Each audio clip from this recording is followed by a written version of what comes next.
Shalom, shalom, bien-aimés dans l'Éternel, shalom, shalom encore. Nous sommes très contents de se retrouver encore ce soir, ce matin, selon l'heure à laquelle vous pouvez visualiser ces vidéos. Esengo kokutana lisusu na rendez-vous na biso poko elamu tongo elamu kokisama na tango oyo yo kotala vidéo oyo.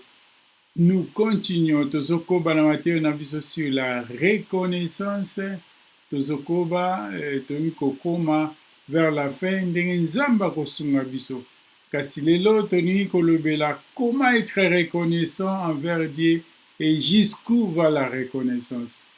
Okoki kozala reconnaissant epa na nzambe ndenge nini pe reconnaissance na yo epa na nzambe ekokende kino wapi. Est-ce que ça na l'héros ekosuka ou bien continuer? C'est ce que nous allons développer tout à l'heure, bien-aimés. Alors avant cela, oui, nous approchons devant Dieu. To pusani liboso na nzambe biso nyonso tu wana to koyemba pe to kosopa mitema na biso liboso na trône na nzambe. Oh Nzambe azali Nzambe na nguya. Alléluia. Moi j'aime bien l'Éternel, notre Dieu est grand. Nzambe na biso atonda makoki azali na ebandeli te aza na suka te azalaka liboso ete nyonso ezala mpe akozala ntango nyonso ekosila po ete ye nde mutu abandisaka ebandeli ye nde mutu asukisa suka po ye aza libanda ya ebandeli azali mpe libanda ya suka. Alléluia.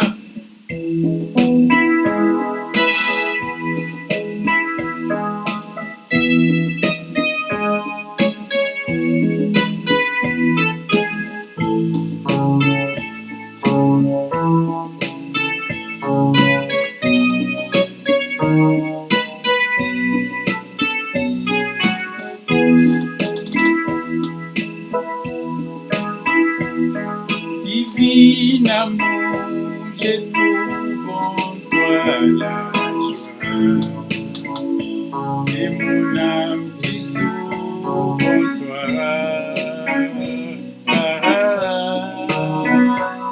Et depuis un des la gloire de notre gloire, et rempli de joie.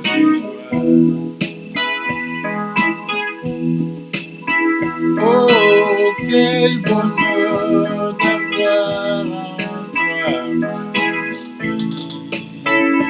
et ton nom me sanctifie.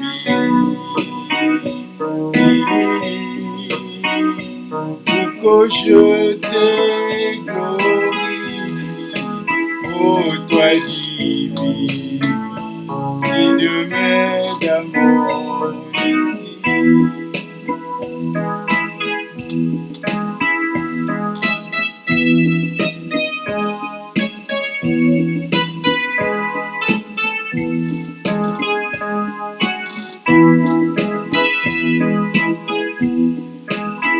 Oh, quel bonheur d'avoir en toi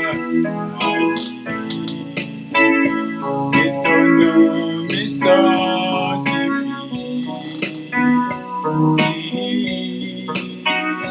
Pour que je te glorifie, oh toi divine, qui demeure dans mon esprit. Et mes jours se noient dans l'océan d'amour. Sur le pas de ton esprit, jusque devant la cour. Palais royal, dans ton royaume, je t'aimerai toujours.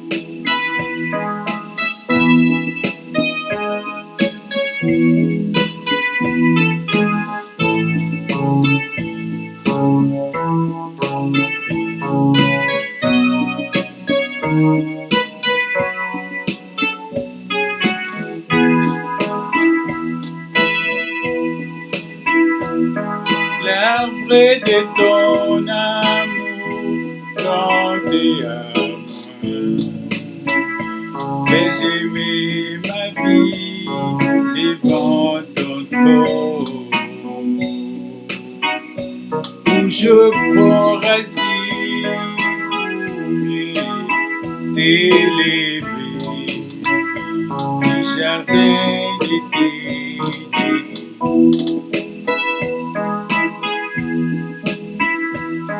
Tu fais de tous les instants de mes jours, et si j'ai des louanges, et tu fais de moi le parfum de ta vie, le reflet de ta présence. Oh, divin amour, dans mon cœur en toi j'écoute le mot fidèle. J'écris l'histoire de nos amours selon le vrai modèle, et j'éclaterai les décors de mon affection pour toi. Et si partout j'irai, l'odeur de ta présence me répondra toujours, et le monde entier te dira, et je vais vous compter d'entendre ta gloire, et que le monde entier te glorifie.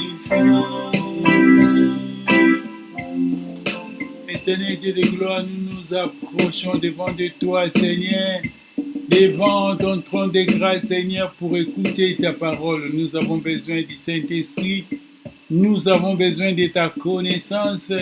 Oh oui, remplis-nous de ta connaissance et de ton esprit, afin que nous puissions partager ta parole comme il faut, et que nos cœurs soient capables, Seigneur Dieu, de comprendre ces choses spirituelles. Au nom puissant de Jésus, nous avons ainsi prié et nous disons Amen. Merci Molingami, merci bien-aimé, nous sommes très contents de savoir que ces vidéos vont vous bénir, très contents de savoir que chaque jour nous faisons un travail. Petit à petit, nous cherchons à améliorer ce travail pour qu'il soit un travail bien fait, un travail un peu professionnel. Et c'est Pelisabato Mosala et Salamamalamu.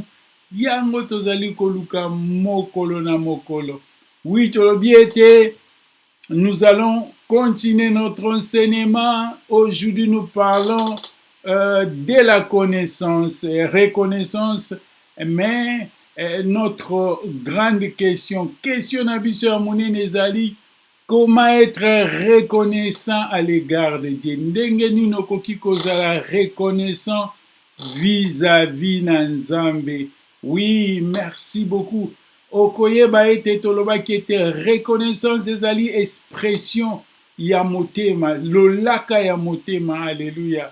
Ezali mongongo ya motema, ezali posa ya motema, motema mutu emoni likambo basaleli ye monene na yango, bongo motema esepeli na likambo wana, bongo etikali elembo, comme on dit à Lingala, etikali elembo na motema, ozali na posa osala bolamu o reconnaître epa ya moto yo asalelaki yo likambo moko, donc posa wana eza kati na yo mikolo nyonso tu, parce que moto wana asalaki likambo moko balobaka emarke yo. Nalobaki mbaleleki ete okoki kotinda mutu te azala reconnaissant. En anglais tolobi to be grateful. to be grateful. You can push someone. Yo, il faut la reconnaissance. Reconnaissance, il faut utana motema. Ezali posa ya motema. Et il faut utana motema. Et yango toloba qui était chaque fois moninga moka salulu likambo moko likambo wana etikali na motema na yo lokola elembo ekopuse yo osala bolamu ozali kose sentir ke ozali na nyongo na ye nyongo ya mbongo te ya kofuta ye mbongo te mais ozo sentir ke oza na nyongo ya bolingo c'est que la Bible dit soko olandi malamu Bible elobi na biso yango comment nous devons être reconnaissants tolobelaki yango pourquoi déjà. Et puis, soko tolingi tobakisa parce que nzambe alobi na biso tozala na nyongo mosusu te nyongo ya bolingo ezali nyongo yo tozali komona awa lokola ya reconnaissance. Alors ezali pasi pona biso pona kozala reconnaissant pona nini parce que toza na nzoto moto nyonso tu oyo ayambi Yesu aza na nzoto. Alors nzoto na biso eza na baposa sokotangi na baposa na nzoto komona ete reconnaissance ezali te gratitude ezate na baposa na nzoto mais orgueil eza na baposa na nzoto nzoka ingratitude ezali opposé ya reconnaissance ezali baposa ya nzoto lolendo eza posa ya nzoto. Le tango nyonso tu tolingaka tozala reconnaissant tango mingi posa na nzoto ezali kotelema ezali kopekisa biso tozala reconnaissant parce que moto alolendo azalaka reconnaissant te moto alolendo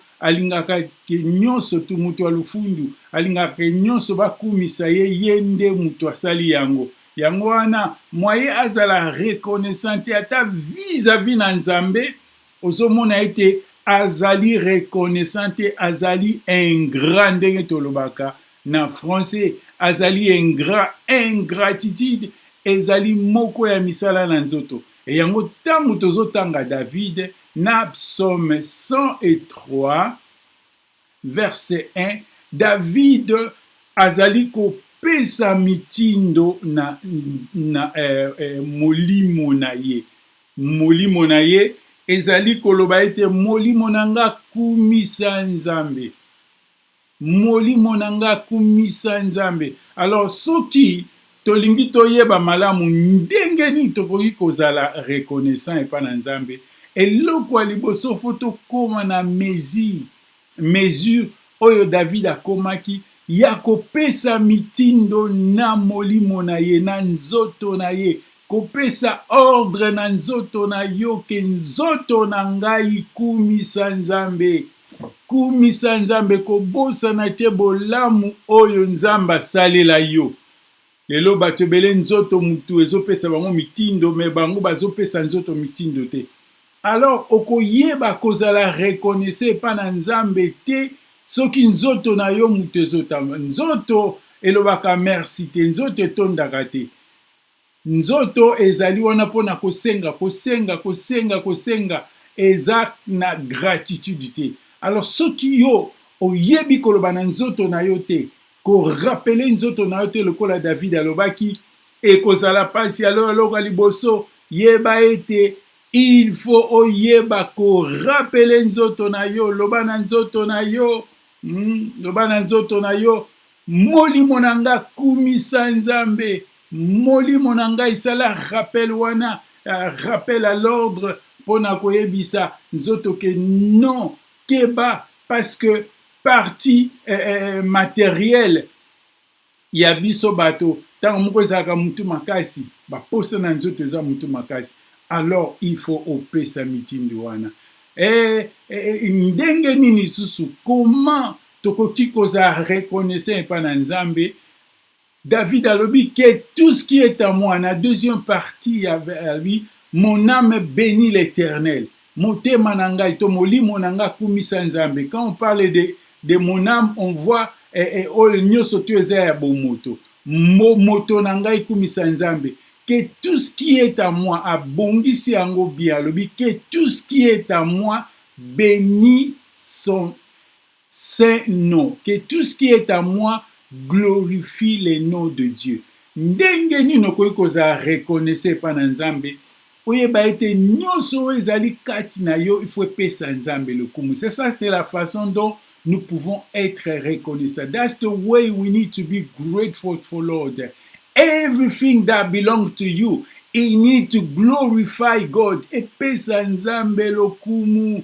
Hallelujah. Esengeli okumisa Nzambe na bomoto na yo. Eza batu mususu Nzambe apesa bango beauté naturelle. Beauté na yo ekumisa Nzambe. So batu bamoni beauté na yo, bamona misala na yo bakumisa Nzambe.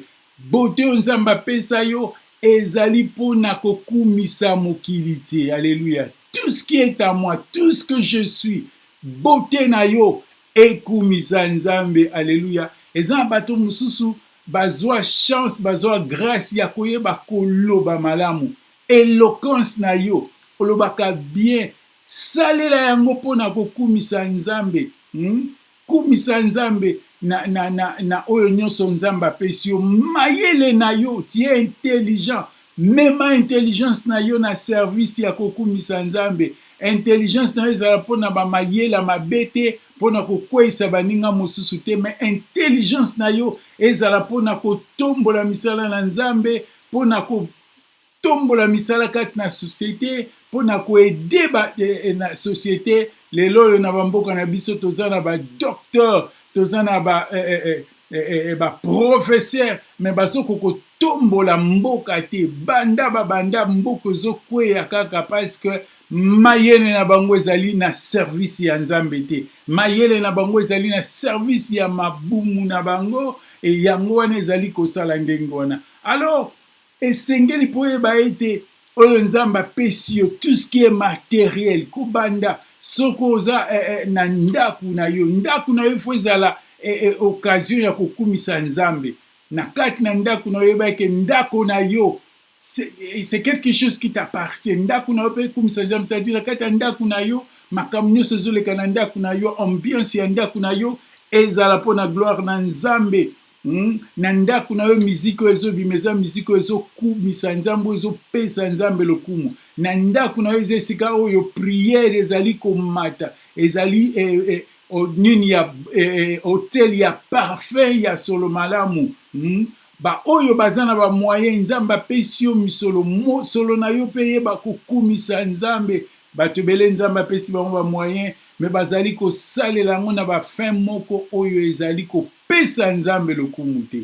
Mosolo na yo, mosolo na nga na poche na ngai eyeba kokumisa Nzambe. Kokumisa Nzambe ni kolobaka te ke nefona kende kotika kaka nyonso nazwi na ndako ya Nzambe. Non, tango nazali ko bénir ba orphelin, ba veuve, ba ndeko nanga oyo naza na bango, nazali pe kokumisa Nzambe. Ba ninga mususu baza ya kokelela, nazali pe kokumisa Nzambe pona yango. Mosolo na yo souteni evre ya Nzambe.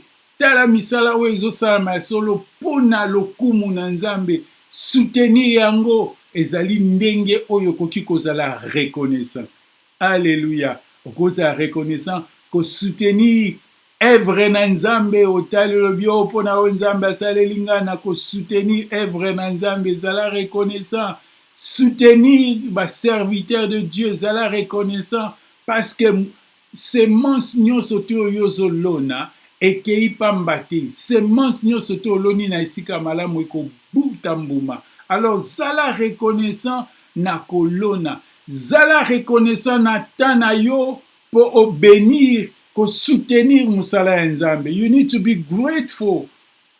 Serve the Lord. Salela Nzambe, salela Nzambe. Zala reconnaissant pona yango. Olingo zala reconnaissant, ozoko mituna ndenge ni okozala reconnaissant. Zala reconnaissant na kosalela Nzambe bien-aimé.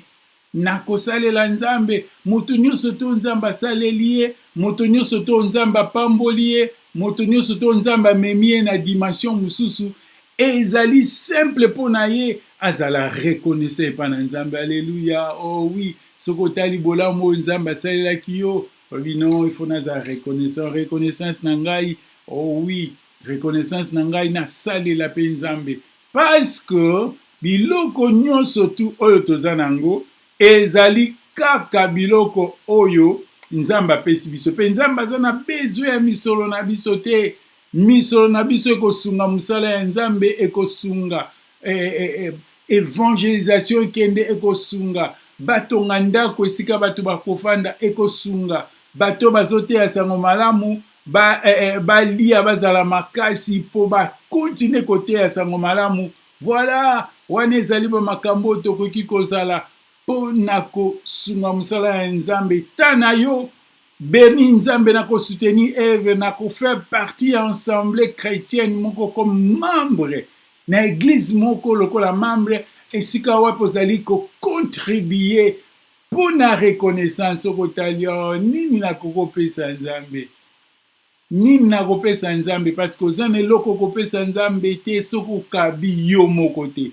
Donc eloko aliboso nzambe alingi epa na yo na reconnaissance eza okaba yo moko. Ntango okabi yo, c'est-à-dire okabi ndaku na yo, okabi ntango na yo, okabi bomoto na yo, okabi biloko na yo, misolo na yo mpo na reconnaissance. Nalobi te kezwa yango nyonso okende otika na église, non.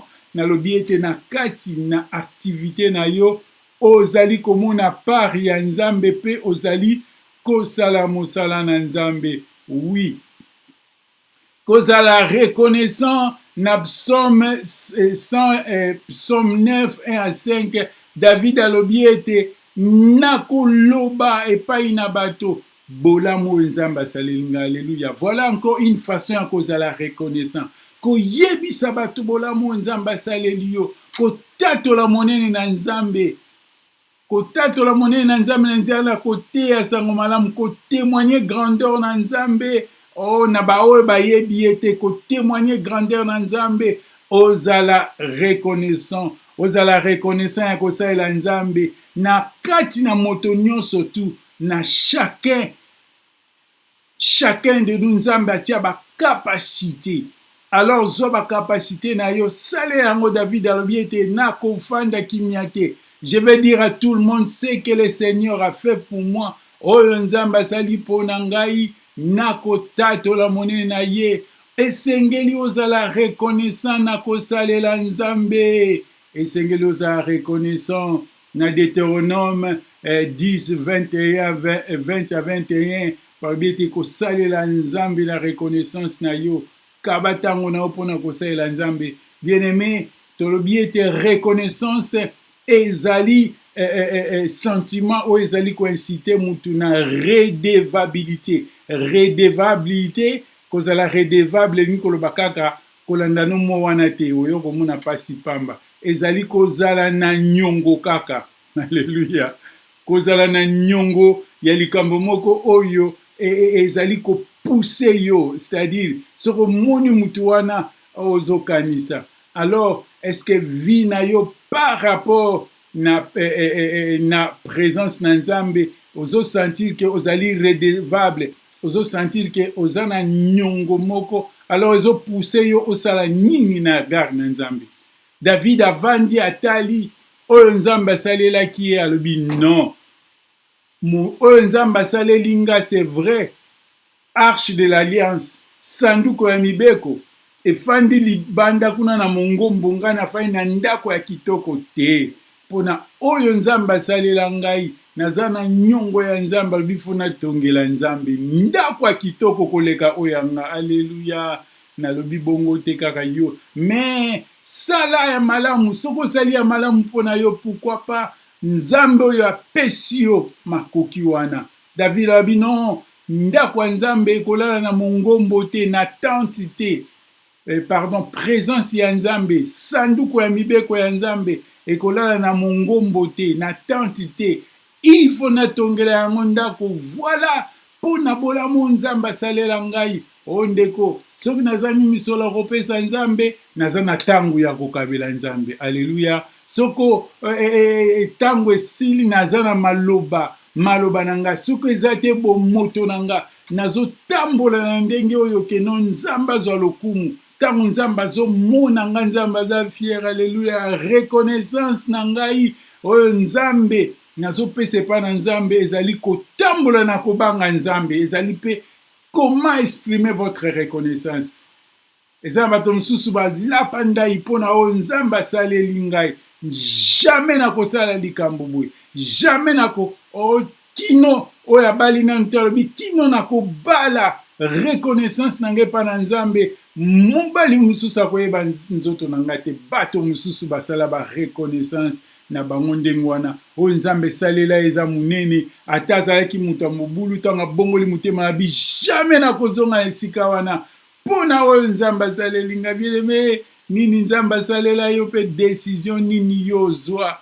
Tolobaki mpe tokolobela kino wapi okoki ozala reconnaissant. Alléluia. Jusqu'où tu peux être reconnaissant? Kino wapi okoki ozala reconnaissant? Est-ce que reconnaissance ebandaka nango ekomi lere moko boye esuki soko ndenge nini? David alobi na psaume 146 verset 2 alobi ete je louerai le nom de mon Dieu tant que je vivrai, je célébrerai son saint nom tant que j'existerai. Je louerai le nom de mon Dieu tant que je vivrai, je célébrerai son saint nom tant que j'existerai. Alléluia! Tala reconnaissance ya David alobi nini? Nakokumisa kombo na nzambe, c'est-à-dire nakozala reconnaissant epai na nzambe wana naza na bomoi, mpe nakonetola ye mikolo nyonso kino suka na mikolo na nga. Bien-aimé, reconnaissance ezalaka na suka te. Yango tolobaki ete dans la plupart des cas la reconnaissance se conjugue au présent. Balobaka te que non nazalaka reconnaissant na pasteur Roger te, balobaka toujours nazalaka reconnaissant, nazali reconnaissant. Reconnaissance dans la plupart des cas et lobamaka na présent. Elingi koloba nini?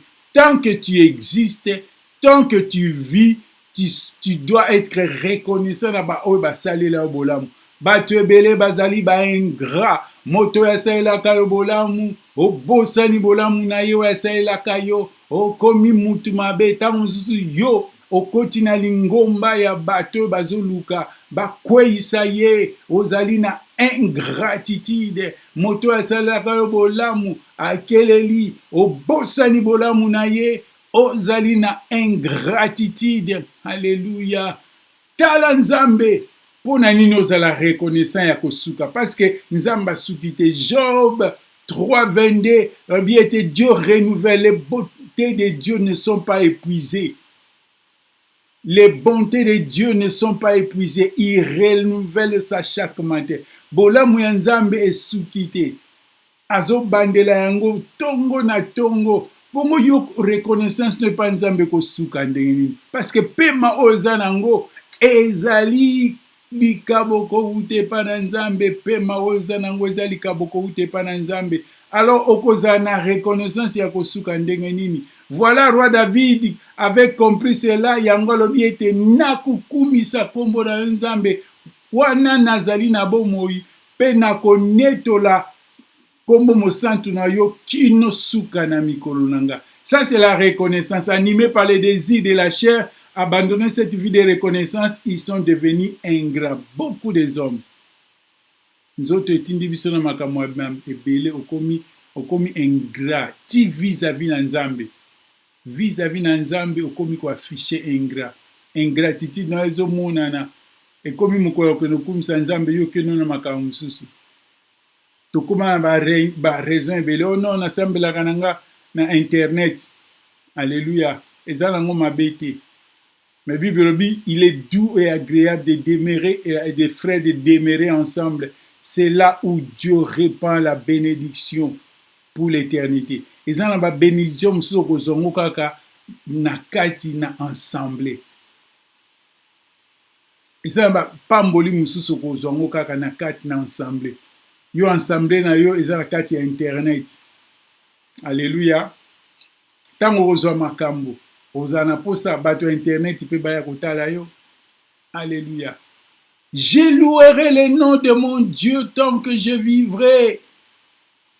Tant que je vis, Je serai redevable à Dieu. Wana nazobika nakozala toujours na susi wana ya kozala reconnaissé pa na Nzambe. Bien-aimé, reconnaissance na Nzambe ezotinda yo na likambo nini? Ntango ozotala bomoi na yo, ebele bao bakolaka na yo bamosusu bomoi esuka quelque part. Ntango ozotala bomoi na yo ozokanisa nini? Ntango ozotala bomoi na yo ozomona nini? Reconnaissance na yo epa na Nzambe ekokende ti wapi? Alléluia. Ekokende ti wapi reconnaissance na yo? Alléluia. Oh mokonzi, sunganga nazala reconnaissant liboso na yo. Nzambe azali ko renouveler bonté na ye pa na yo mikolo nyonso, bien-aimé. Nzambe a renouveler bonté na ye lisusu lelo. Tala mbula mobimbo euti koleka 365 jours. Na 4 na seconde moko tolobaki chaque seconde bato mibale bazokufa par jour. 120 personnes bazokufa. Plutôt dans une minute 120 personnes bazokufa. Dans une minute 120 personnes bazokufa. Et calculer dans une heure combien de personnes bazokufa. Alléluia. Calculer par jour combien de personnes bazokufa. Ndenge nini ozolakisa reconnaissance na yo.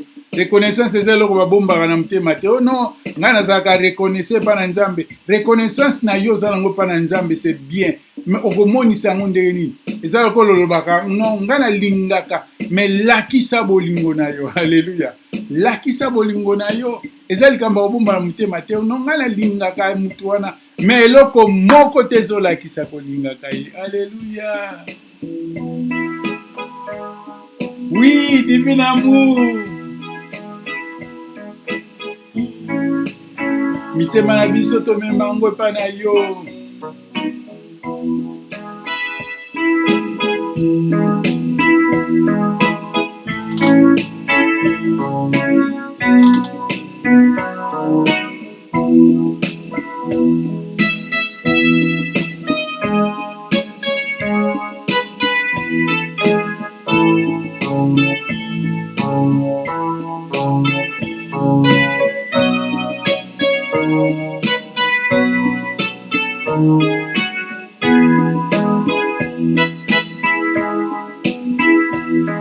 L'arbre de ton amour dans tes amours fait germer ma vie devant ton trône. Je prends racine pour mieux t'élever du jardin d'été.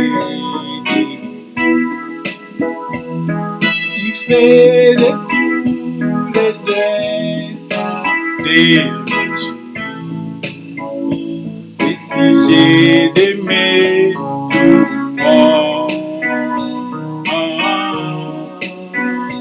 et tu fais de moi le cadeau de ta joie, le reflet de ta présence.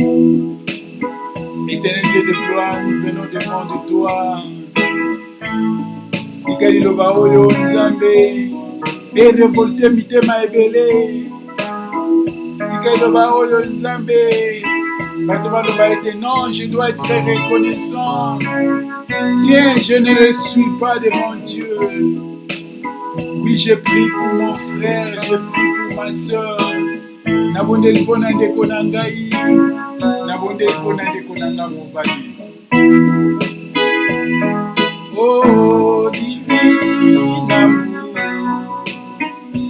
dans mon cœur en toi, j'ai le mot fidèle. J'écris l'histoire de nos amours selon le vrai modèle. Et j'ai canté les décors de mon affection.